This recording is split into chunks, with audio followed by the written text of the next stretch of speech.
A Plaguelands Media production. Hey everyone, this is Hugh from Plaguelands Media bringing you another graphic novel review, so cheers. I might be a little bit off on this video because today was my longest day, 4 classes back to back, no breaks, but that's fine. Now, before I start, I just want to give a shout out to some new little Plaguelandians out there. So, Xavier, Jasmine, it was fantastic to see you guys have dinner and catch up, and I cannot wait until we do it again. With that said, what am I bringing you today? Today is a book that I had never even heard of. Now, I've heard of this team, but I'd never actually heard of this story. Now, what I'm going to review today is The Defenders, The Best Defense. This is a 5-issue arc, each issue dealing with, the first 4, I should say, dealing with each member of the Defenders, and then the final issue dealing with the Defenders as a team. Now, you might be asking, who the fuck are the Defenders? Not the Netflix Defenders, which are canon in the MCU. These are the Defenders from Marvel Comics. The Defenders are initially made up of Doctor Strange, the Incredible Hulk, Namor the Submariner, and Silver Surfer. They got their debut in, Marvel Feature number 1. I know that much, but what year was Marvel Feature number 1? Was it 70? 70 or 71? One of those two. Marvel Feature issue 1. Now, Marvel Feature was basically a way for Marvel to try out new characters, and if they stuck, they would get their own book. So they made this team of these established characters, proved hugely popular, so the Defenders got their own book called The Defenders in 1972. Yeah, I think that's right. Now, each of these characters, you don't think they kind of fit together. They're not the Avengers. They're not even West Coast Avengers. I remember reading a few later Defenders comics back when I was a kid. Or I should say, when I was a teen, was when I really kind of got stuck into comics. And they were kind of fun, a little goofy in some spots, but overall they were kind of fun. I liked the team. I liked the characters. I recently just read the first 4 issues of the Stan Lee, Steve Buscema 1968 Silver Surfer title. Always been a fan of Doctor Strange. Was not really a fan of the Hulk until the Planet Hulk, World War Hulk. And then I'm like, fuck, there's more to this dude. This is awesome. And then I started to kind of go back and read all back issues. Namor, hit and miss for me. I really like the issues where he's trying to bone Reed Richards' wife. I think they're freaking hilarious. But he's still a pretty cool character. I did like his portrayal in Black Panther Wakanda Forever. I thought that was really cool. So, what is The Best Defense?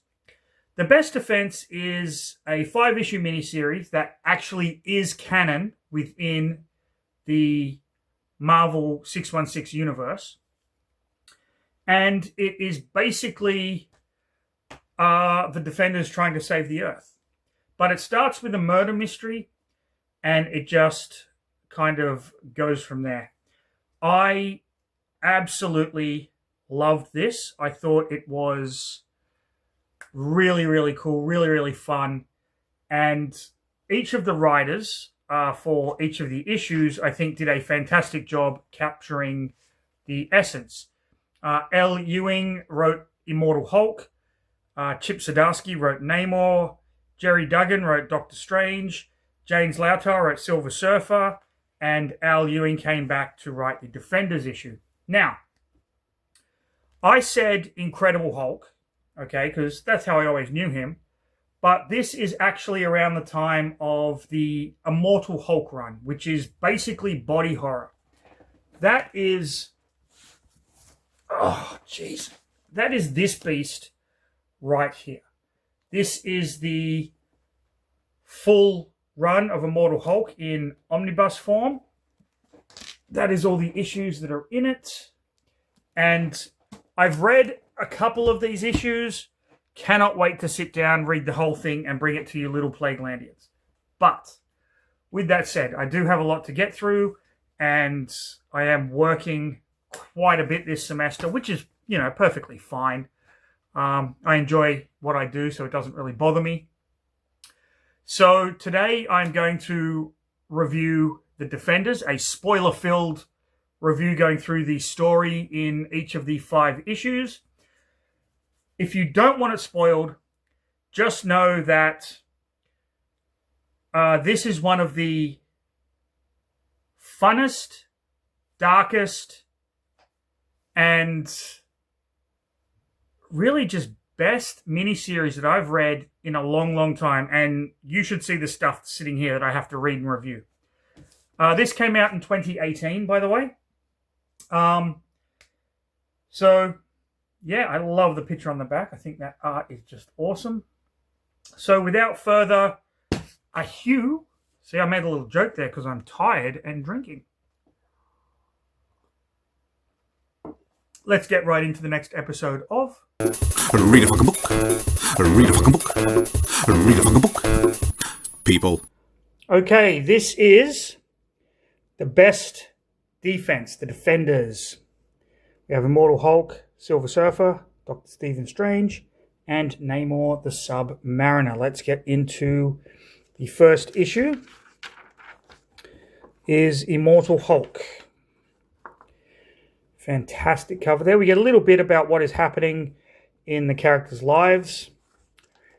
And it starts with an original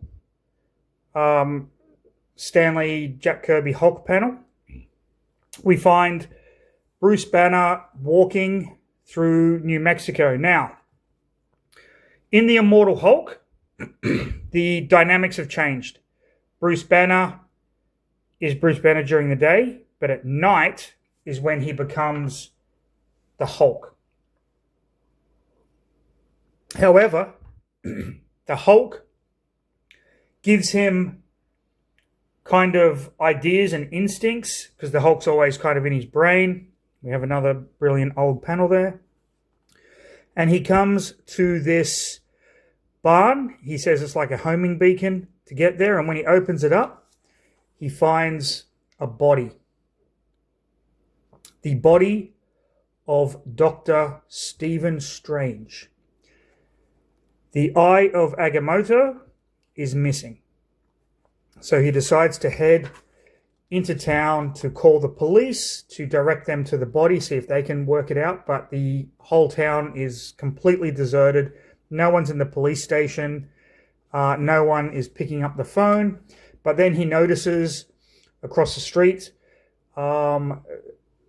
there's a bar. It's kind of closed. And then he sees his house. There's someone in there, and he knocks on the door, and the guy comes at him with a gun. And then we get this interlude of this person who's going around kind of killing these malevolent aliens. This guy is kind of threatening him, and he's trying to control himself. We see the Hulk there. The guy shoots him, kind of wings his ear. They get into a fight. Banner is kind of doing everything he can. Ends up getting the gun away. And it's a man and his elderly mother. And the man basically beats the shit out of Bruce Banner. And kind of smacks him around a bit. And Bruce Banner ends up getting the gun. And he just wants information. So the guy sends him over to the bar. He kicks the door in. And inside the bar is this elderly guy, this kind of hobo, and he has the eye of Agamotto. So Bruce immediately assumes he's the one that killed Doctor Strange. The guy is using the eye of Agamotto to force everyone in this small town to confront their truths. And it turns out that all of these people have just been beating the shit out of this guy, treating him like crap. And Bruce is trying to get the eye of Agamotto away from him.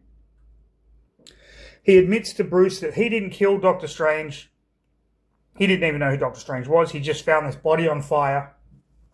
And he just took the eye and realized that it had power. And he's been using it on these people that have treated him like absolute crap.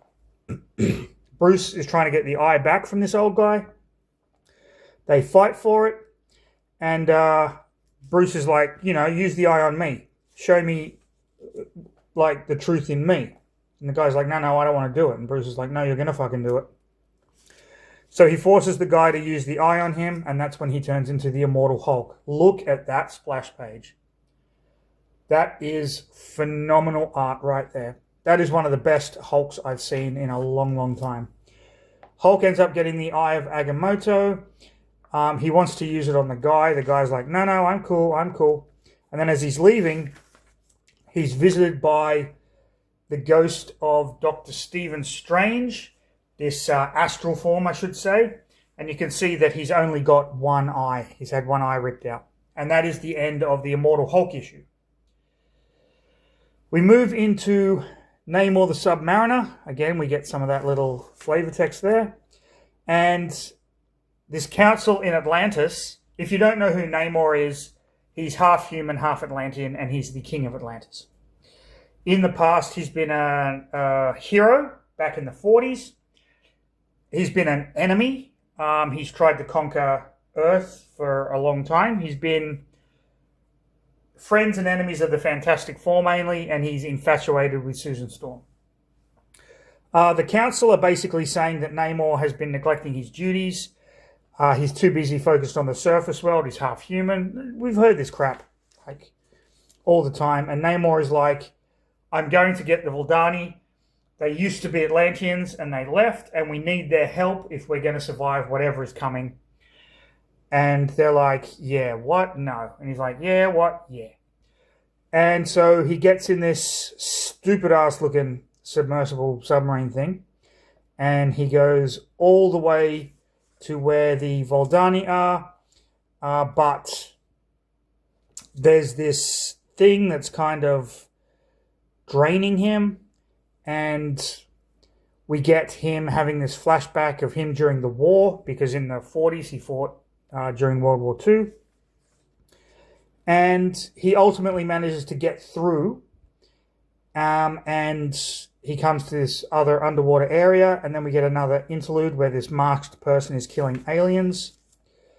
He fights this giant beast and ends up defeating it. And then some Vuldani come and they electrocute him and take him kind of prisoner. They don't know whether to kill him or not, and ultimately he is taken before the king of the Vuldani, and he says, look, we want you to come back. You deserve to come back. You never should have left in the first place. And the king's like, what the fuck? Get the fuck out of here, mate. And then he's like, you know what? I'll give you a test.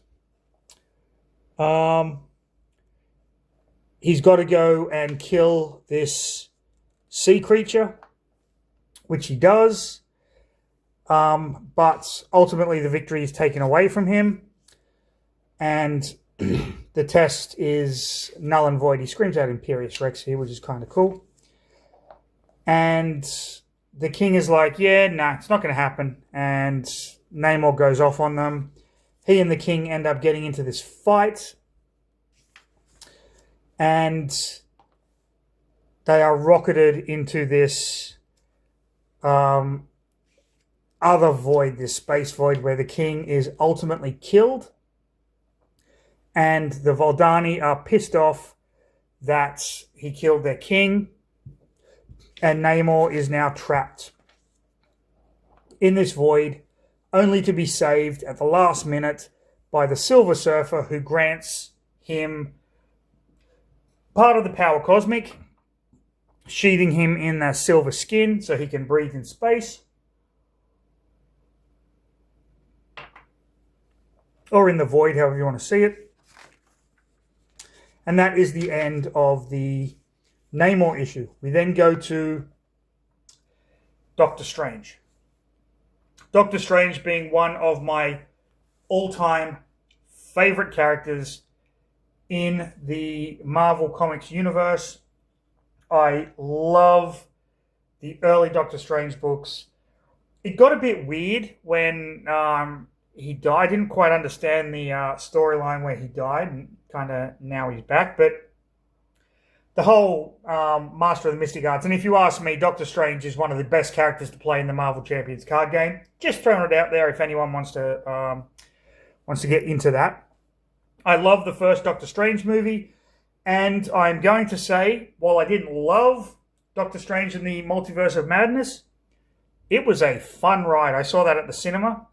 I enjoyed it. I mean, it's not a great film by any stretch of the imagination, and a lot of people have been very, very harsh on it, and I understand why. I fully get, like, your opinion is your opinion, and you're entitled to it, and I get that you didn't like it for whatever reasons you didn't like it for. I just happened to enjoy it. I thought it was fun.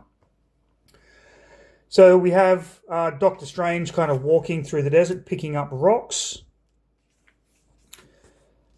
And the Earth has basically been decimated at this point. So we think this is a future. He sees these beasts that are kind of coming for him. He fights them off, of course. And in the interim, as he's fighting off these beasts... Oh yeah, he has one eye, that's right. He has one eye, so he kind of covers it up. As he's fighting off these beasts, he manages to use the cape, or what's left of the cape, to kind of get rid of them. And he basically just keeps walking using the light of his amulet as a guide. And then he kind of dreams back to when he was kind of younger, and there's Cersei there. And they are kind of fighting demons, and it's all kind of background stuff. And then he is visited by some demons. This looks like Dormammu. Has the same kind of face. I don't think it is, but... Oh yeah, it is Dormammu. Yeah. And Dormammu kind of snaps his hands and whatnot, and kind of commands him to die, and he's kind of torturing him a little bit. But Hulk is buried under the ground, and Hulk comes up, smashes his hands together, and basically creates an almost atomic explosion with the amount of sheer strength he has, and launches Doctor Strange into the sky, where he becomes his astral self. We see the Watchers here, and he flies into the Eye of Agamotto in his astral form, which leaves him kind of all this trippy stuff. And then when he comes back down, he smashes down into the barn, and that are the remains that the Immortal Hulk found in issue 1. So Hulk smashed Dormammu so hard that it shot Doctor Strange through space and time to go back in time to land in the barn, where his remains would then be found by Bruce Banner, who is the Immortal Hulk. Now, I'm sorry, that might sound a little fucking weird to you, and I get it, but if you've read comics as long as I've read comics, that doesn't sound weird. That just sounds freaking awesome.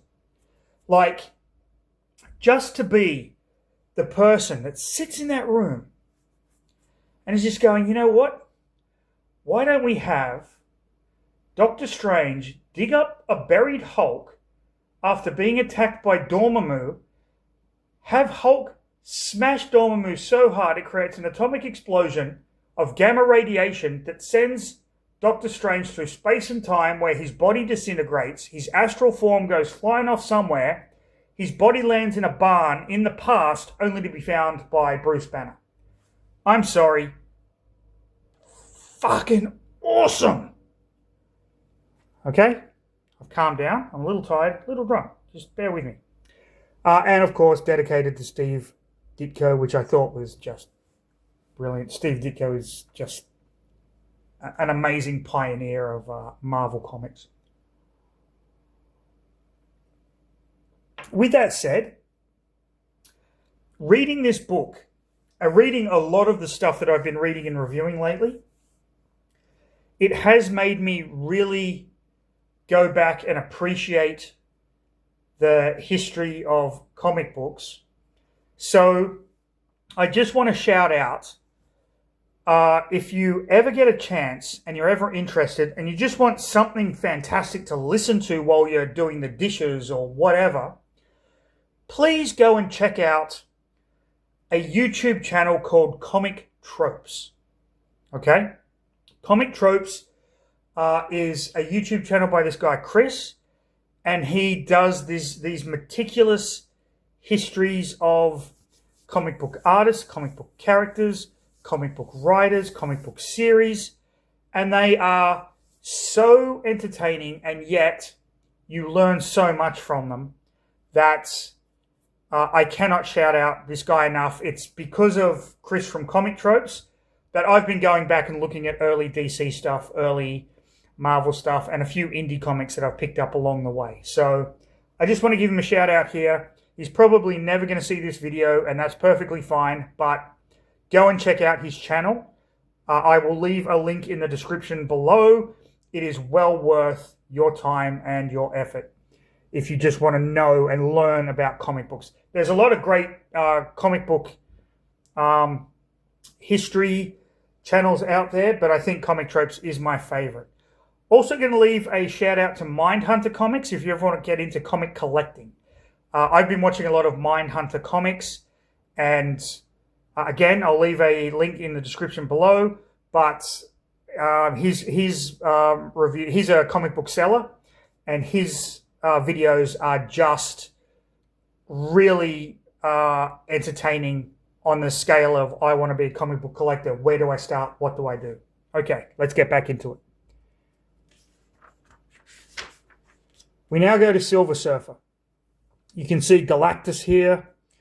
And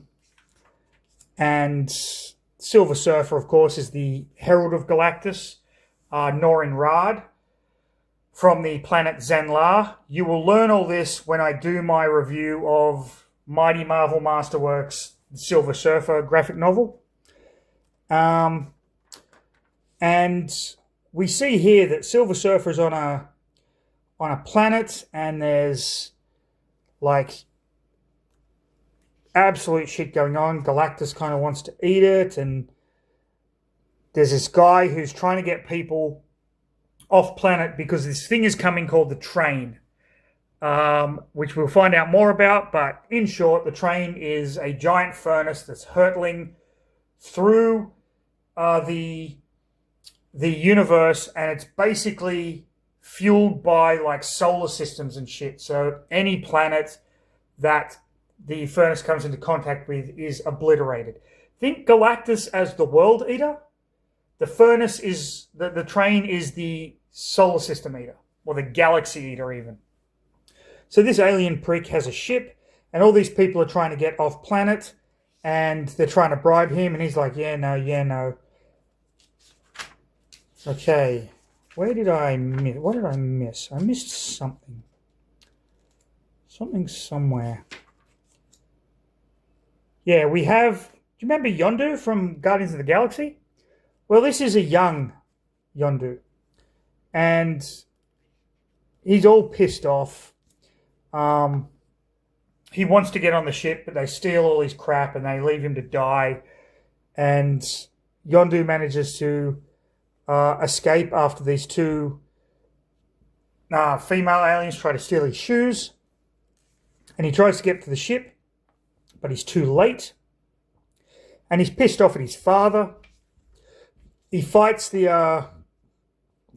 father, and he fights the alien guy, but then this dude comes in, knocks him out, and we find out that it is the Silver Surfer who's taken Yondu under his wing. We get a little bit more of Galactus and the Silver Surfer. We get this fantastic splash page of the Silver Surfer like thinking about things. I think this is one of my favorite pages in the entire graphic novel. I would love this as a poster on my wall. We find out that this construction is basically what he does is he grabs planets with his staff and throws them into the furnace to make the train go faster. Galactus wants the train. He wants all that power. We find out that Yondu is being raised by a human from Earth who stole this device from Roxxon. Roxxon, of course, being an evil corporation in the Marvel Universe. Yondu masters those little arrowy things and kills his own father. And Silver Surfer is kind of torn up about everything.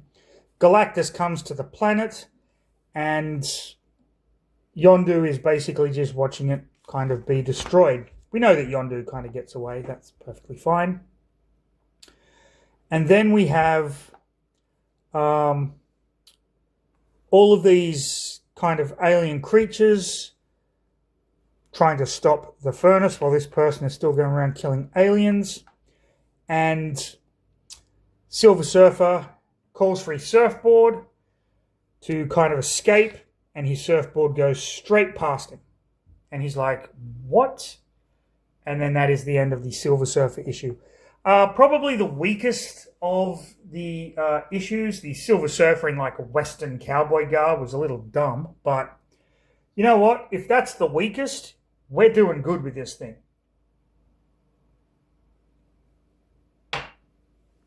Okay, now we come to Defenders.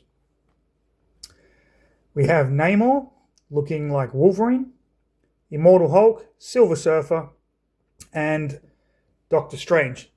Now, I will admit, Silver Surfer has never been my favorite character.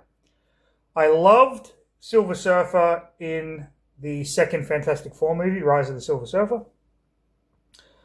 I loved Silver Surfer in the most recent Fantastic Four film, where it wasn't Norin Raad, but Shala Bal, who in the continuity was Norin Raad's lover, which you will see when I review the Silver Surfer book. But as a team, just great. Just great. So here we have the train. Now, the ultimate point of this is that Doctor Strange and the Defenders, tried to stop this thing before by simply fighting it. And they lost, and the Earth was destroyed. So Doctor Strange from the future has come back to try and rectify that mistake, if he can. And we just get to see the thing, the construct, feeding the furnace with the planet. But we find out that there is actually a main villain here.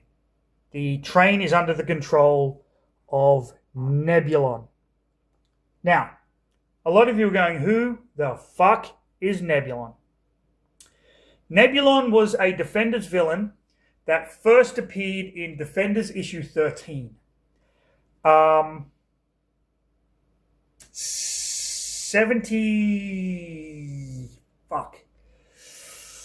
1970. I really should look this shit up before I start these videos. 74 or 75? I'm going to hedge my bet. I'm going to say 74, but please don't quote me on that. It's probably 75. Shit. Oh, that's going to bug me for the rest of the freaking night now. So Nebulon is this kind of alien thing. He was a low-tier villain, and he ended up being killed in the comics, but he made a deal with Mephisto. So they now know that they are fighting Nebulon. So we have Silver Surfer going up against Nebulon. We have Immortal Hulk talking to Doctor Strange. Doctor Strange is basically dead. This is his astral form, so he doesn't have a lot of power, a lot of time, and he has a plan to solve everything. So they go to Hell. Now, this was really funny. In Hell, you have all of these kind of business factions, and what has actually happened is these factions have sold souls to Mephisto. And, well, not sold souls. Mephisto has loaned them things, and they have to pay him back in souls. And the interest rate is exorbitant, so they're banking on this plan to have Nebulon control the train so it hits Earth, and all of those souls on Earth go straight to Mephisto, and it pays off his debt. Silver Surfer is still trying to fight Nebulon. And then we get Namor on the Silver Surfer surfboard. So the Silver Surfer's surfboard realized that Namor was in trouble, and instead of going to the Silver Surfer, went to Namor and rescued him. So now Namor's in the fight. Immortal Hulk is taken to Hell by Doctor Strange, and he goes after these guys and basically smashes the crap out of them. And they realize what is going on, and that it's Nebulon. Namor and the Submariner are getting the shit literally kicked out of them by Nebulon until Hulk turns up, grabs Silver Surfer's surfboard, and starts using it to smack the shit out of this guy. Namor is flung off, and Silver Surfer goes after him, realizes that Namor can fly. He's got those little wings on his feet. Decides, you know what? We can do this if I am the surfboard. So Namor gets the power cosmic from Silver Surfer. Silver Surfer acts as his own surfboard, and they're back in the fight. But not really, because they end up going and trying to convince the Voldani to come and help. And the Voldani, the daughter of the king that Namor killed, turned on him. And she ultimately, they kind of want all of this kind of bioelectric energy, and she gives it to them, but by sacrificing herself. They get back in the fight. Doctor Strange's plan is coming to fruition when Mephisto appears. Now, Mephisto is the main villain in the absolutely hated Spider-Man story arc, Brand New Day, which, funnily enough, the new film is titled after. I haven't read Brand New Day. I'm going to. I want to see if it's as bad as everyone says. I know the premise is kind of stupid, but, we'll see. Mephisto basically goes after Nebulon, while Silver Surfer and Namor kind of rush there. Silver Surfer goes to Galactus and kind of pleads with him, and Galactus manages to kind of push the train off course, or the train gets pushed off course, narrowly missing Earth, so Earth is ultimately saved. But in doing so, Doctor Strange is captured by Mephisto. Mephisto has always wanted Doctor Strange to torture him, and Doctor Strange at the end of it says, "Fortunately, I have a plan." And that is the end of that. So basically, instead of just trying to fight Nebulon and the train, they managed to gather all the things together to push it slightly off course, and it misses Earth, and Earth is saved. And then we have some variant covers here. And that, in a nutshell, is Defenders the best defense. Now, I don't care what anyone says. Yes, implausible. Yes, stupid. Yes, it's a comic book. Yes, the team is dumb. Immortal Hulk, Namor, Doctor Strange, Silver Surfer. You know what? Who fucking cares? Literally, who cares? I had fun reading this. That's all that matters. I couldn't find a new copy. I actually got a used copy of this. Which, you know what? I've been buying used copies of comics recently because a lot of them are hard to find. I love this. I thought this was a lot of fun. It started really strong, went a bit weak in the middle, and ended utterly ridiculous. And you know what? I don't care. I loved it. I loved every minute of it. I loved the art. I loved the writing. I loved each of these characters. Namor, it hit and miss for me, but you know what? Doesn't matter.